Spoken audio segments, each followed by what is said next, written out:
evening and welcome to Wisdom Walk Talk here on Black Hole Radio and my YouTube channel, Wisdom Walk to Self-Mastery. I am your host and guide, Jojopah Maria and Saroma.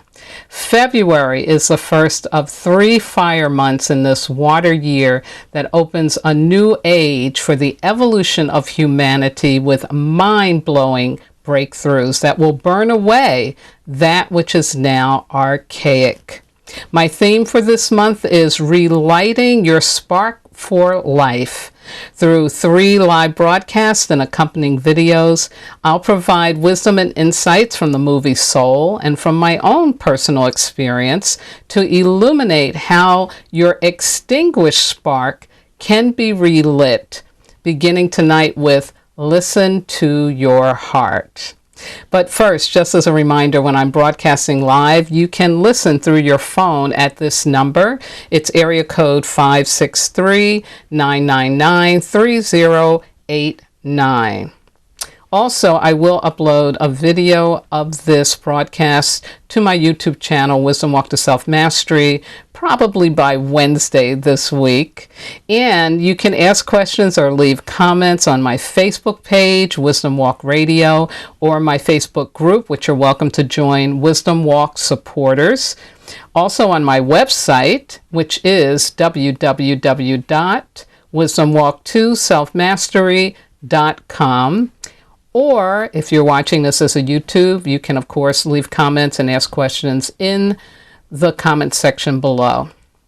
So now I invite you to sit or lay back and join me for an exploration of the inner landscape where we can connect to our soul and discover the true treasure of being human. Now, as I always start out, I am going to take a moment to invoke and honor our ancestors.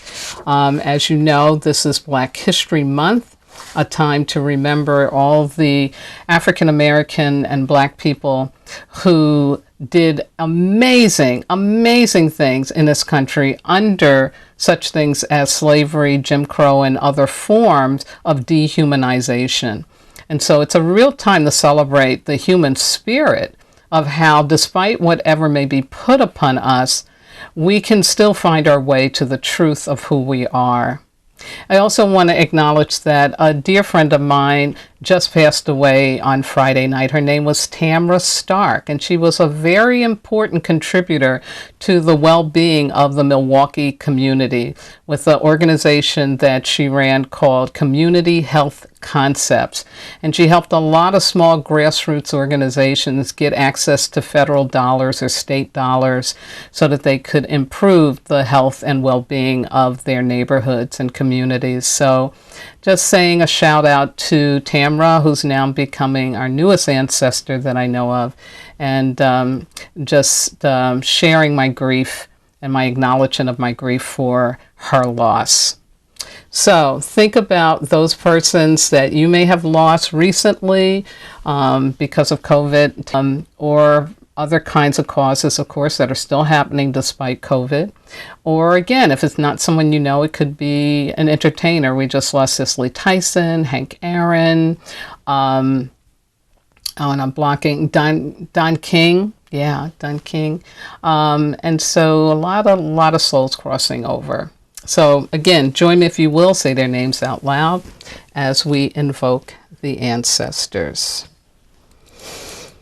Creator, Mother, Father, God, Source, all the one, all that is, we thank you for your blessing and your mercy in our lives and for yet another opportunity to call upon your great emissaries, the ancestors. Creator, these wonderful emissaries that you have given us access to are there to help us and guide us and support us. So thank you for giving us this opportunity to say, ancestors, ancestors, ancestors, we call out to you. But we are going through a very tumultuous time of radical change.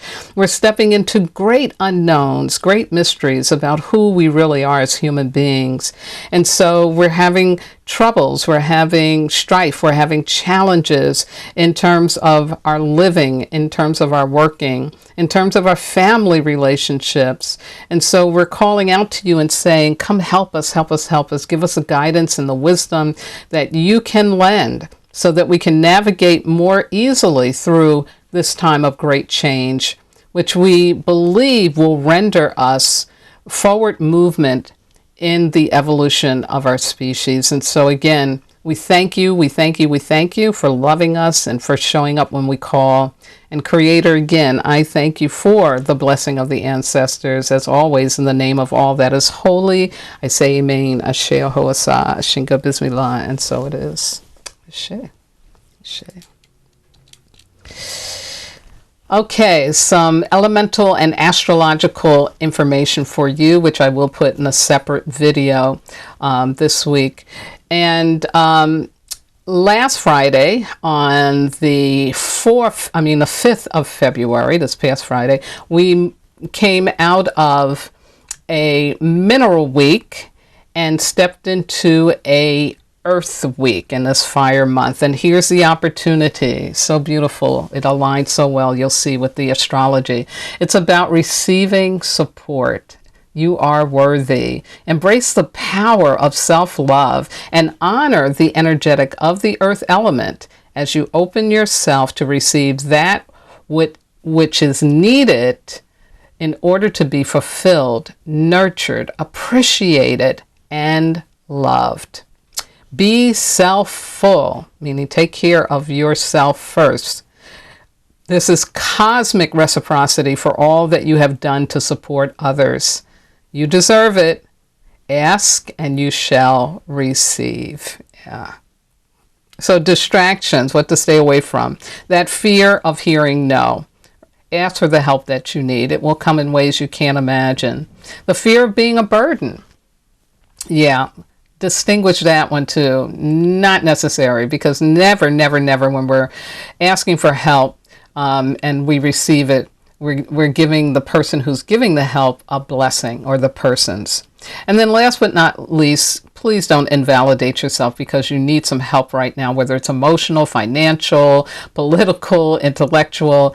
That fear of being judged as weak or a failure, let that go. That's just a distraction to you really letting yourself be vulnerable enough to say yes and receive the support you need. Now, this coming Friday, the 12th, we are going into a fire week in this fire month, and it'll be a time to walk our talk. And I'll remind you all about that in the next broadcast. Now, astrologically, after 4 years of being bombarded with fear-based messages and situations, especially during 2020, the universe is offering us a huge dose of love in all its manifestations this week. It's truly time to reopen your hearts, or open them wider, to receive good news and happy opportunities as the following planetary and star aspects occur this week. So I'm going to focus on 4 of them that occur on 2 days. The first is February the 11th, and this Thursday we get a new moon in Aquarius, and at the same time Venus and Jupiter are conjuncting in Aquarius. Yeah, Aquarius is hot right now. It's really a hot space to be in. So from 2 of the astrologers I really like, Carl Thomas from astrology.com and Astrobutterfly from astrobutterfly.com. I'll just share with you what I pulled out from what they said that I thought was really inspiring. A new moon is a new beginning, and a new moon with 6 planets in Aquarius means a big Aquarius new beginning, a fresh start regarding hopes, our dreams, and ideas for the future. It will begin to formulate. Yay!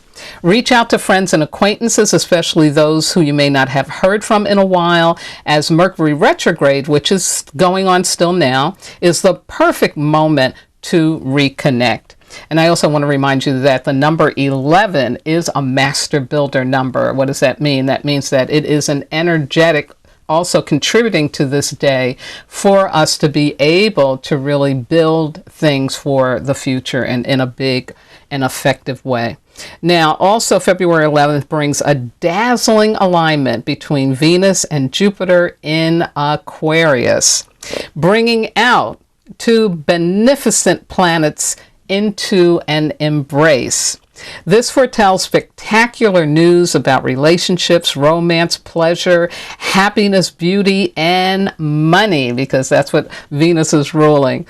They advise plan something special.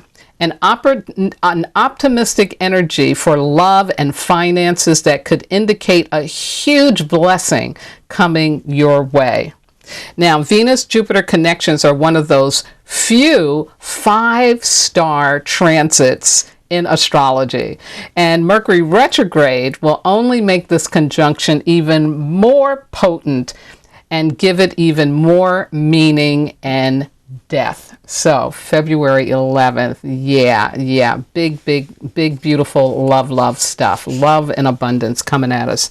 Now, 2 days later on the 13th, Saturday, which is my niece's birthday, happy birthday, Cynthia, Mercury and Venus conjunct in Aquarius, and Mars in Taurus is sextiling Neptune in Pisces. And here's what all that means.